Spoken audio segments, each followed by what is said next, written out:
Hello and welcome to Survive and Thrive, your media viability podcast. I'm your host, Janelle Dumalaon.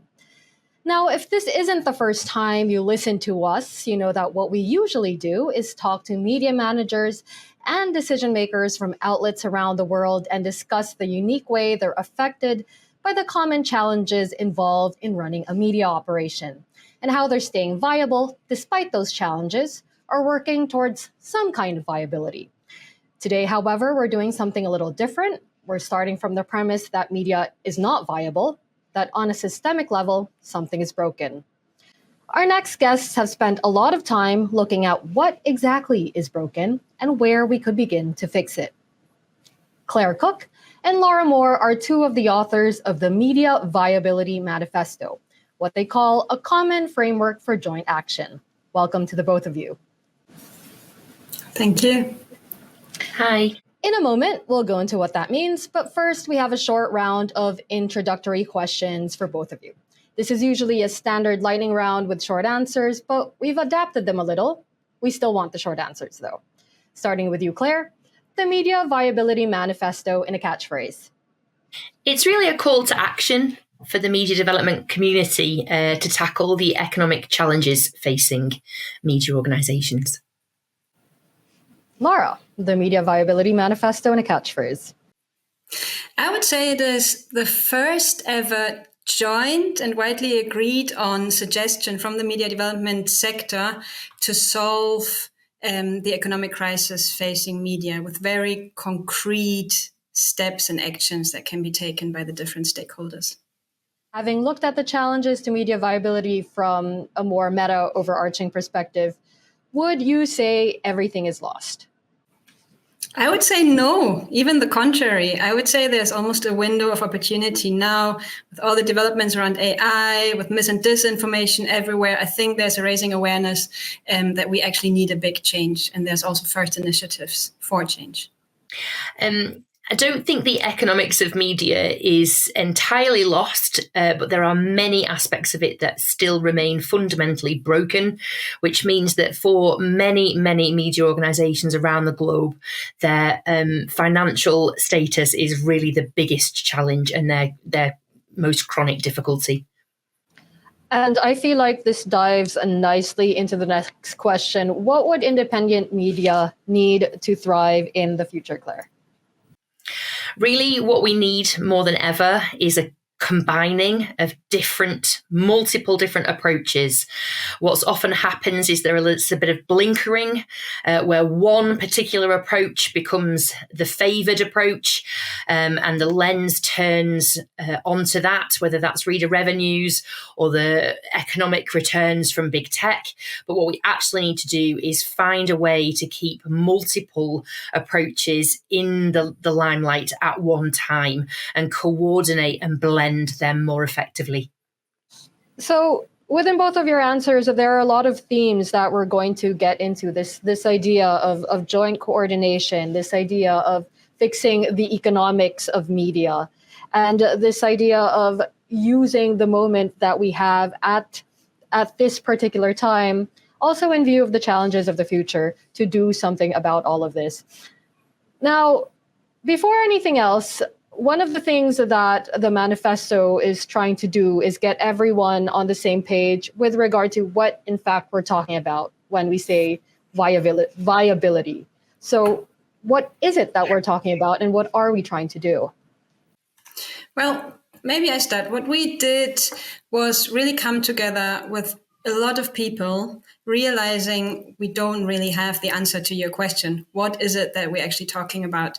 And we're very happy that the manifesto now offers an answer for the first time, really an answer from almost 150 people that gave input to that. And we agreed that media viability is an overarching term for a field within the media development sector that really focuses on the enabling economic aspects for media outlets and also media systems. Really, as Laura said, it was quite shocking to us that when we got many stakeholders in the room together with a conference that was even entitled Media Viability, when probed, no one actually knew what we were talking about. The boundaries of this arena of work were very unclear, and within that, therefore, very difficult to offer coordinated responses and priorities. So, what we're talking about when we say media viability, a lot of it concentrates on enabling the economic conditions that would allow media outlets to survive. But is it really just about business viability? I think what kind of is an important distinction to make, and it isn't just a conceptual one, it actually does really impact on the way donors see their allocations, on the way that we organise research, the way that we advocate. Media viability is at the sectoral level, as Laura's described, but business viability is really at the organisational level. And when we're talking about business viability, there are numerous different components that go into ensuring that an outlet, an organisation, can have viable or sustainable operations. I think, we actually thought, because the two words that are used all the time are viability and sustainability. And what is actually the difference between the two? And we thought, and we found in our discussions over time, that the difference between them mainly is this component of time. So that a media house can be viable when it, is able to produce independent content over time that is important to their audience, their community. But it could be that this only happens, for example, before some elections, and then the media outlet stops the services. A sustainable media outlet is able to do that, to produce the content over time. And this is basically something beyond viability, is the sustainability of a media outlet. So I think those are very good definitions. This idea that, of course, media is something that we are going to continue to need. We are going to continue to need media to not just be operational on a daily basis, but actually have long-term perspectives and be able to deliver what the audiences are, again, need from journalism. But let's look at the problem a little bit more. You've mentioned both of you have mentioned the economic conditions a lot. Why is it so hard for media to survive and even harder to thrive? If I can dive in, there's obviously multifaceted challenges, and it totally depends on which context media are in. There's all sorts of different states that they might find themselves in, from opening markets to closing environments to crisis or even exile. So depending on those contexts already will have a huge bearing on what is even possible or feasible. But as well as that, you've got the global changes over the last sort of decade, unbundling of news information and audience fragmentation, this gap almost between the relationship between a media house and their organisation and their audiences because of the platforms and their role in the distribution of news, which makes things very difficult and trying. And then, of course, the platforms, this platform economy that we're in, I think nearly 50% of advertising now goes to the main platforms, which creates a very difficult situation where most are still using advertising as one of their revenue streams. And then, of course, you have all the other specific contextual factors, whether that's media capture, whether that is government interference in advertising placements or regulatory controls and weak digital infrastructures. So at any one point, there can be many different factors that are constantly, in effect, bashing this problem into the face of media who are trying to defend public interest spaces. But I would add to this, because you specifically ask about, surviving and thriving. And I think what we also, as media development organizations, have been focusing on for a long time is the surviving aspect, to really look at, okay, how can a media outlet, innovate? How can you really look into your business model, business plans, capacity of staff, and really to see, even in these very difficult environments that Claire just mentioned, to survive on the everyday basis. And I think lots of also guests here on the podcast that we've heard really describe this kind of everyday struggle. And I think the thriving aspect to it is really, okay, if you want to be able to thrive, you need to operate in a system that allows you as a media outlet to thrive, right? You can survive on an everyday basis, but you can't thrive without the environment that allows you to do that. And I think this is really important. This is also something that comes out of this manifesto, to really have this overall meta level and perspective on what all the aspects that are needed to be able to thrive and not only to survive. One other really complicated aspect and dimension to this is also that it's not about all media surviving at all times. We want to support diverse and pluralistic media environments and media landscapes, but that might mean letting some media die out while others and new ones spring up. So there's a lots of complicated factors, which really does mean that we can't take a binary approach at all. So both of you have alluded to the complexity of this topic, and we've spoken to media managers in Zimbabwe, the Philippines, Ukraine, Bolivia, and elsewhere, all with the sort of funding challenges you mentioned, all facing tough economic conditions, but all with also a set of problems that are unique to their situations, their particular media landscapes, as you've alluded to earlier, Claire. What's the best way to collectively address media viability issues while keeping the specificity of everyone's sort of own circumstances in mind? That's one of the things that we've tried to achieve actually with the Media Viability Manifesto, which is an initiative now that's gone on for 2 years. As Laura said, more than 100 different people, organisations being involved and inputting. And what we've tried to do is synthesise that really to create this map, which articulated as a theory of change. But from my side, I would certainly identify kind of 3 priority areas. The first, we see continually that there's a need for long-term core funding. What's very, very difficult for media is this short-term cash culture. There's a small grant here for this particular content theme, that there's this particular small grant that goes with this accelerator program, that there's very little coordination and strategic thinking. And it creates this schizophrenia almost about how do I literally grab tiny bits of money here, there and everywhere. And that very much detracts from their own strategic thinking, their own entrepreneurialism, if and where there's a pocket for that to occur. So that I think is one really important part that we need to work on, is more coordination and more long-term strategic thinking. The second I'd say is there's not a lot of money usually put aside for organising, whether that's supporting coalitions on the ground, collaborations, partnerships, shared services. And actually, those structural elements, if we can find ways to bake that into our programming and find ways to enable that, then I think that would be a really great thing moving forward. And the third area from my side, I really do think that we need a more varied portfolio of different ways of offering investments, grants, getting the public sector involved as well as the private sector.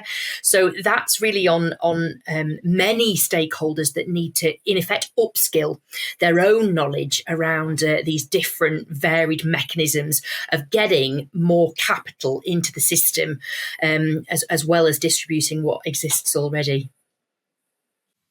Maybe I can add something to, the question of how you make sure that you consider the local context and the special environments that media operate in. And the manifesto here, and this is really important, offers this overview of things that should be looked at, that can and should be looked at, but really always from this, context specific perspective.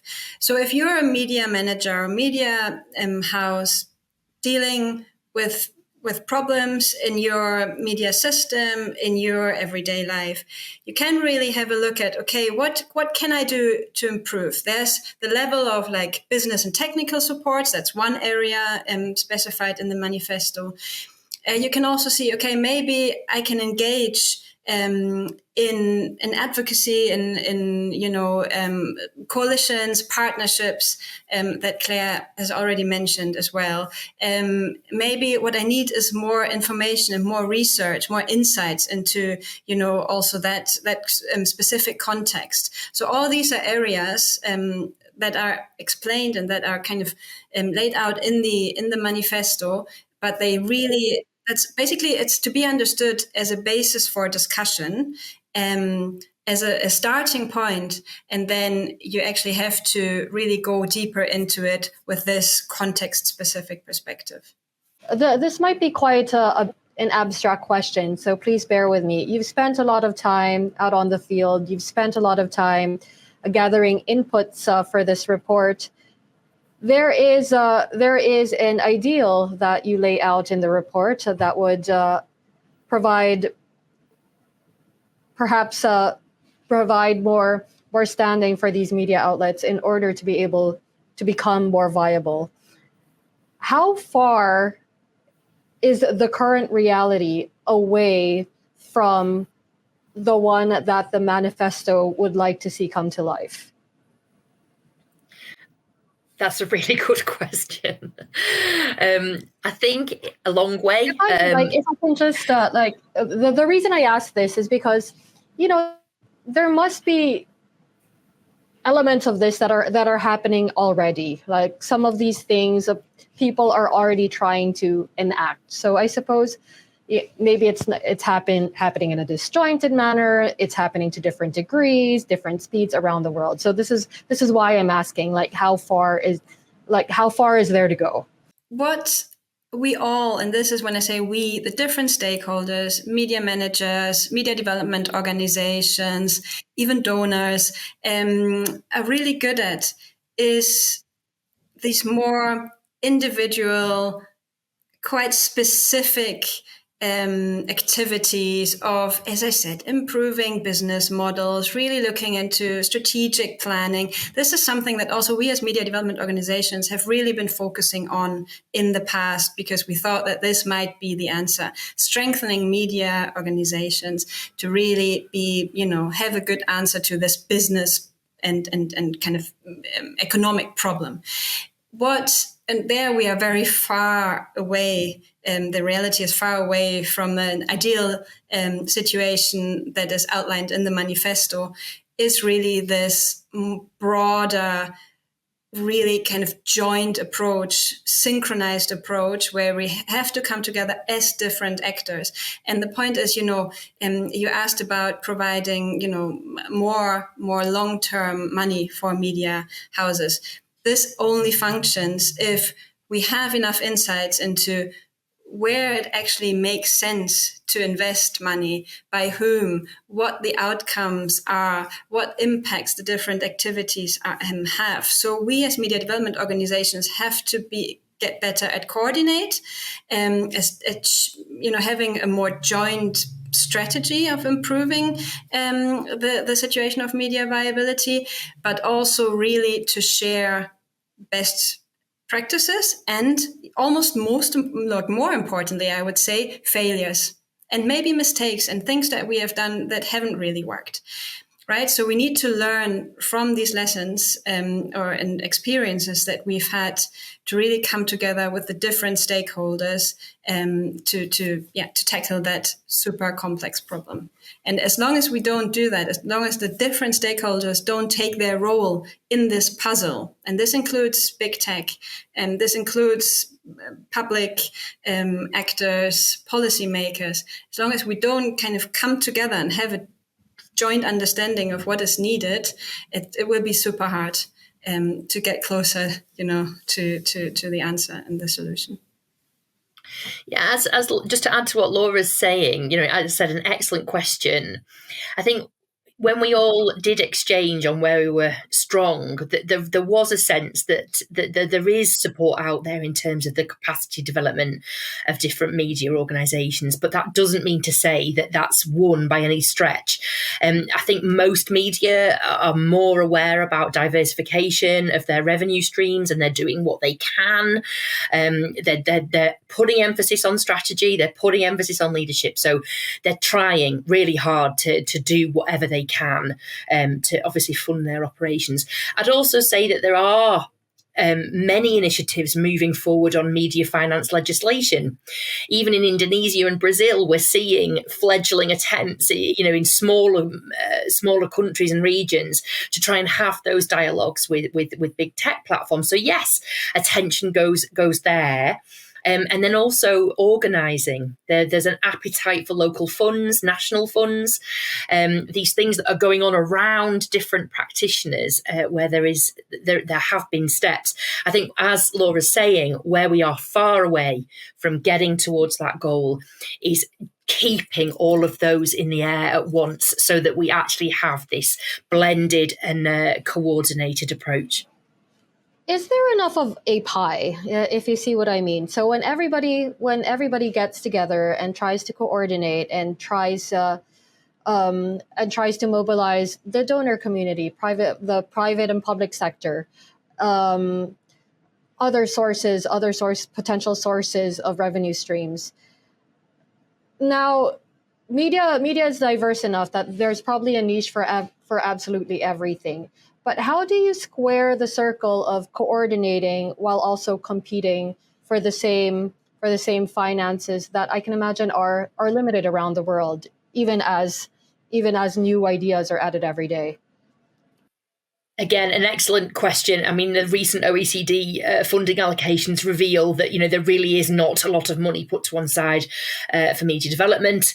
We know that we need more actors bringing in more capital, whether that's kind of more open-minded philanthropists based in local environments, whether that is corporate social responsibility funding from private sector, whether that's different government options, or whether it's the media looking to diaspora audiences and alternative audience segments who might be able to fund journalism.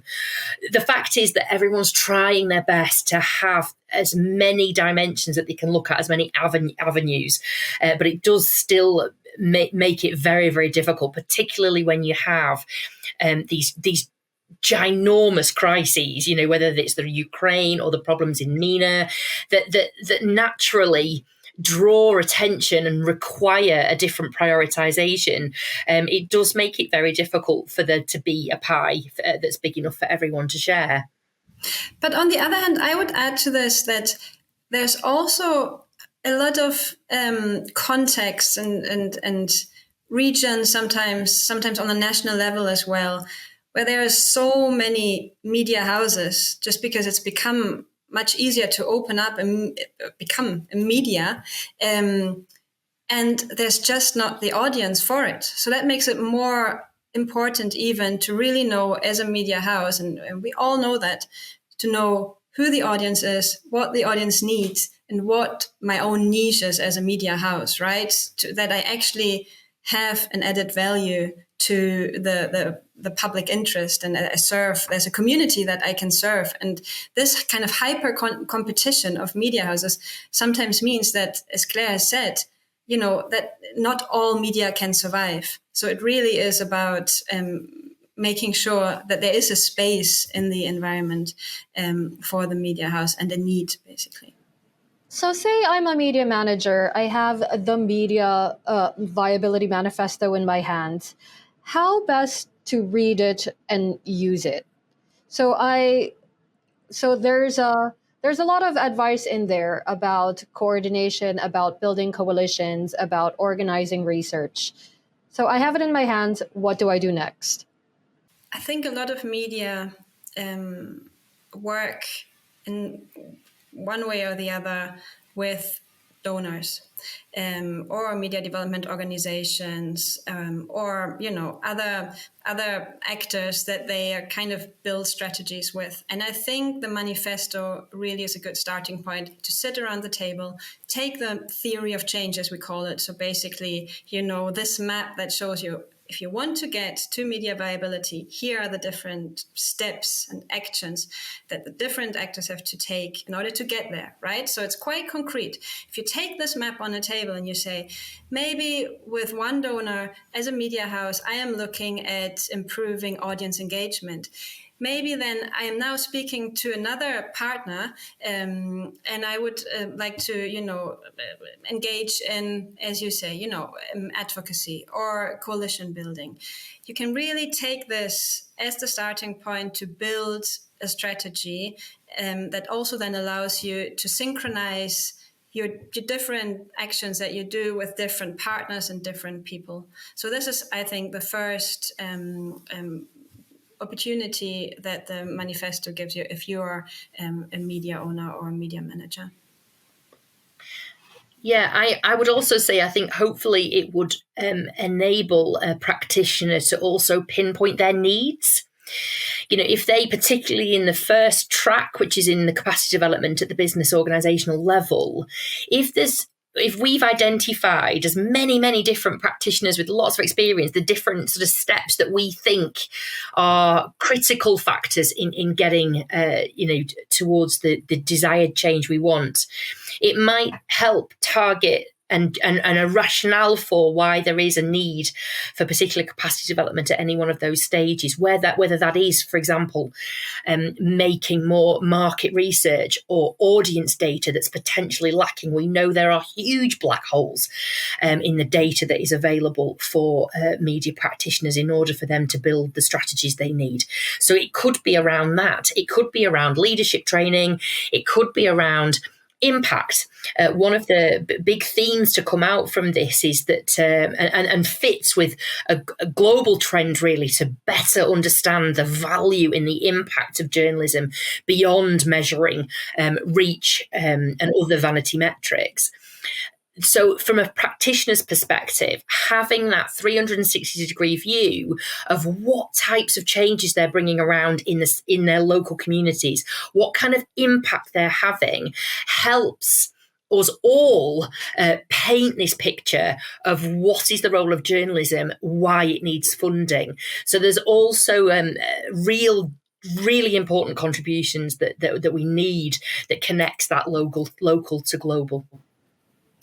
Janelle, because you asked about the usage, I think the podcast is also listened to by media development actors, right, and organizations. And I think here we really need to use the Media Viability Manifesto now as a strong tool for our discussions with donors, direct discussions with donors as well, to really make the point, look, it's not enough to do X, but you also have to be aware that you need to do Y, which is, for example, research and insights. This working terrain that we identified is something that is hardly funded at the moment. You don't really get grants to properly engage in action research and really, dive deep into certain topics. It's sometimes a part of media development projects, the whole kind of learning and research side, but it's really, really hard to get it funded. So if you see the manifesto as an overall, a tool that gives you an idea of the overall different aspects needed, then you can also go and say, we also need to get better at research, for example, or we also need funding for advocacy. That's also another thing that's really hard. It doesn't just come from conversations. It has to be strategic. It has to be coordinated. That needs resources, right? So this is another thing where I would say really the fact that it's developed by so many people from over 50 countries, representing more than 80 organizations, we should use it as a strong tool, also, with kind of verbalizing our needs as media development organization towards donors. I wanted to go back to something that you said earlier, Claire, about the global connection here being, what is the role of journalism and why does it need funding? So as As you're going about educating media managers and actors in the media development space about these steps to keep in mind and this theory and change, what about this theory of change? What about this larger environment of donors and private and public sector stakeholders? Do you feel that there is enough of an understanding of what journalism needs to thrive? No, I don't think there is, and there's a big piece to be played. Everybody is, I think, well versed now in the Sustainable Development Goals, for example, but few recognise the importance of media in bringing about those changes and the important role that they play in stabilising local communities, in meeting information needs, critical information needs. So I think as a sector, we are trying to use the Media Viability Manifesto and other coordinating tools to make sure that we have the necessary evidence base to make that case. So, Laura, I also wanted to return to something that you said earlier. You've referred to this manifesto a few times as a starting point for discussion. Are we to understand the manifesto as a sort of living, evolving document? Yes, it's really important to always remember that this is nothing kind of set in stone. It's the closest that we've ever got, I would say, to agreeing on certain things and to coordinating and finding a common strategy. So this is a big achievement, and this is something that also that will remain there, right? But definitely it should be used as a living document, because also the environments that we are talking about and working in are changing all the time, and there's new developments. Of course, everything around AI at the moment changes lots of things. But with the environments changing and with the realities changing, of course, also the strategies have to change, right? So this is, I think, it's quite robust. What you can find in the manifesto, but definitely it needs to be used flexibly. AI has also come up. I remember quite early in this conversation, you framed it as an opportunity. Of course, it can also be a disruptor, a source of uncertainty for many a media manager in this business. So, and you've already made the point that the challenges don't really seem to end; they change or mutate. How does this? How does one take the Media Viability Manifesto, along with them throughout these changes? I mean, to allude to what you were saying around AI and this window of opportunity, I do think that we have a lot of things that we learned from this, so-called social media era. So really, what we learned from social media and the dependency on social media, and obviously, the problems, the economic problems that come with the dominance of big tech.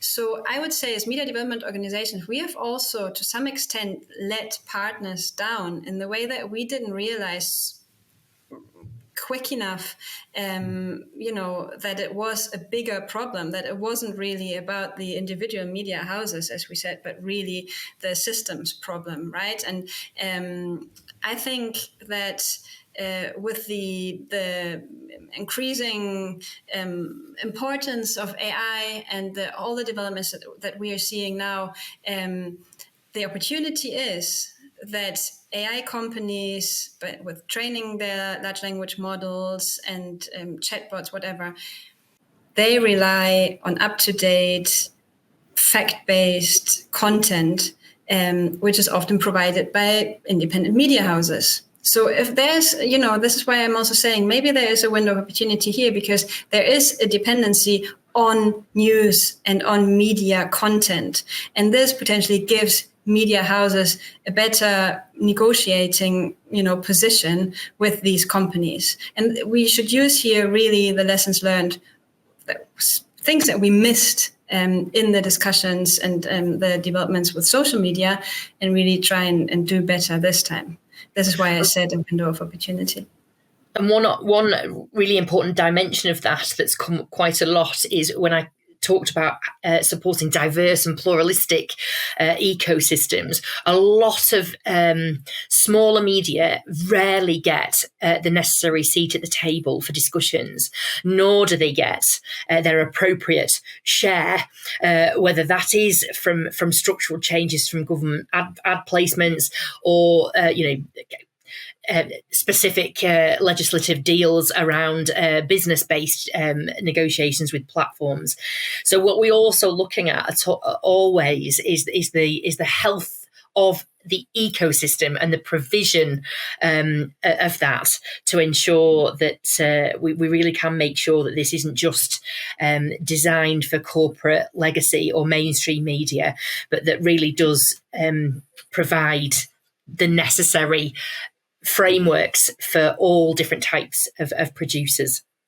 When we talk about the future of funding for diverse media around the world, not just the legacy media that for a long time has been based on advertising revenue or whose finances have been largely based on the advertising revenue, what is the future beyond, as you've pointed out earlier, sort of short-term grants, partnerships here and there, these piecemeal approaches to the financing that you've talked about? What does a coordinated, synchronized funding model look like for a media outlet in a developing country? Maybe I start. I mean, we are seeing some quite promising developments around national journalism funds, which is one way to distribute money, ideally independently, to media that are of public interest. There's a lot of discussion about taxation at the moment. What we, so-called bargaining codes, so kind of legal approaches to hold big tech to account and make them pay for journalistic content. And the good thing is that often these conversations start at the so-called global north level, but we see South Africa, Indonesia, Brazil, other countries really also opening up towards these new models and new ways of financing, basically. And I think this is something that potentially is part of the solution for the future. And that's almost what we would describe as like the outside-in approach, but from a practitioner's point of view, inside out. I think what we're also seeing is quite a lot more interest in entrepreneurial journalism. So actually looking at diversification outside to adjacent products and services. We've seen a lot of evidence of that, particularly in the MENA region, in some contexts in Asia. What we might have to be looking at is how do we actually support journalism by developing different products and services, and that might open up new opportunities for different styles of investment. That really is very interesting. And I also think that you had made an earlier point about sort of new legislation around financing journalism, and that this all comes together with what Laura was saying. I was also wondering, because as they say, necessity is the mother of invention. Have you seen any sort of evidence on the field, like from all the outlets and the stakeholders that you've talked to, that smaller, more diverse media around the world might actually be faster at getting to these newer funder models, getting to these new sort of products that they could sell to audiences than perhaps legacy media is, just because they have had to be adaptable? I mean, typically local community, startup, digital natives, there's very many different kind of ways of describing what we're talking about here in general terms, but they do tend to be excellent innovators, very, very good at making a little go very far, making a lot from a little. They're very agile. They are very keen to explore different possibilities. But where that tends to have a little bit of a glass ceiling is they simply don't have the technical, the software, the scale that's needed for market research to convert some of the options that are open to mainstream media. I'm thinking specifically around reader revenues, that it requires an enormous amount of software and data and technology to make it work. But I would add, I mean, I've seen in Colombia, comes to my mind now, also Kenya, really efforts to diversify in a way that goes quite far beyond the journalistic approach and the mission. And very often it's really impressive, small community radios, literally buying chickens in order to be able to sell eggs, right? This is one. Then we have seen examples of media houses selling wine from their region, and then the investment or the money, the earnings go into the media house and the production services. And there's quite a lot of examples of this, internet cafes as part of media houses and stuff like this. And this, as we said earlier, I mean, that helps to survive on the everyday basis. But it also takes away resources and time from the journalistic work. So while it is something that helps you to survive and potentially also to innovate in other ways with formats of the journalistic work, and it also can be a risk, right? Because it distracts you from your actual work and mission. Absolutely. And if we just draw attention to the fact that ultimately the Media Viability Manifesto, at its beating heart, is really trying to speak into this bigger agendas where we're trying to talk, for example, the OECD principles, increasing the overall volume of financing into the sector, acknowledging that public interest news and public interest media deserve funding as public goods. So it's this two sides of one coin. There's many different steps and activities that can be done at the business viability level, but there's a real appreciation that they should never be expected to do this on their own, that even then it might only ever happen in pockets, that in many environments the market is so fundamentally broken that is impossible, whether they're in exile or working in hybridity, that actually the system also needs much more investment and nurturing. Now, this was I feel like this was a really wide-ranging conversation about media at large and what to do about the things in the system that are broken. I was just wondering if there's anything before we move on to the next best practice tips that perhaps got less attention in this conversation that you especially want to highlight with regard to the Media Viability Manifesto. I think what's important to stress is this is not a global north initiative, that this is very much an appreciation and working with and alongside, listening step by step with actors of all different sizes and shapes from many, many different areas. And I think that really for me is the pride that I would have in this particular initiative is that it is genuinely being done in an open and collaborative manner. And I genuinely hope that it becomes a springboard on with which people are prepared to kind of move forward. We're also hoping to build a kind of community around that, to really see, okay, who's interested, who's already working, or who has ideas, what are the things that are maybe missing. Very open to criticism as well, because I think all the criticism that we would get on to the Media Viability Manifesto really also brings us a step forward, right? So really, if we are able to become like a kind of diverse and critical community around media viability, that's another step towards the answer and the solution, hopefully, of this crisis. That is definitely a call to discussion, a call for discussion for anyone who is listening. Please read the Media Viability Manifesto and come with your comments and your critiques. And let's make it the living document that it is supposed to be.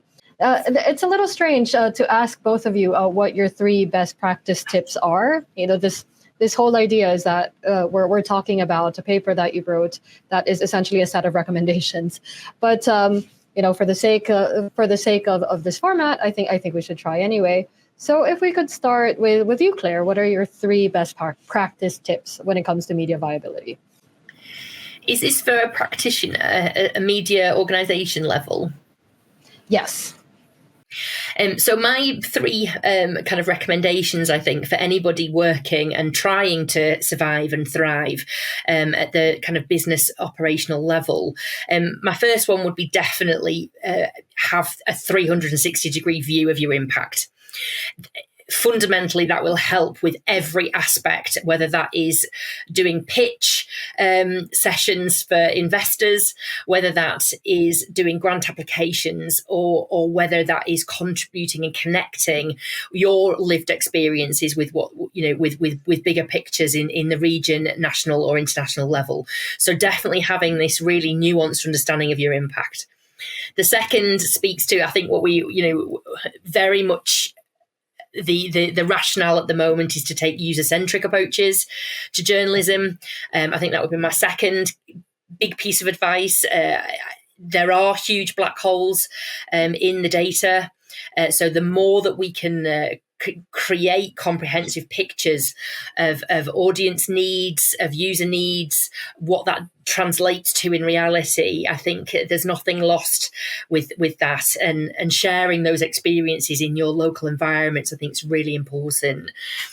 The third, I would say, from my perspective as a kind of business viability advisor as well, speaks to a point that Laura raised about developing differentiated products. That's a formal kind of way of saying, really, understand the value add of what you are doing, not because you think it's good and of value, but really proving that you have quality differentiated products in that local marketplace that serves the needs of that community. I think those 3 foundational pillars would be my advice. Maybe just to add to this, not necessarily another 3, but I think really find like-minded people, really share your experience. What we often see is that, when there's a chance to come together, you realize that you're not alone with the problems, but really, exchange with people that are in similar situations, but also maybe exchange experiences and lessons with or people from other world regions, because this is where we've seen really a kind of quite fruitful exchange of ideas, and also just this feeling of, okay, we're not alone. The other thing, additional to what Claire said, is really come to the table of discussions where possible. Often the problems, the challenges of media really surprisingly and quite shockingly often are happening without media at the table.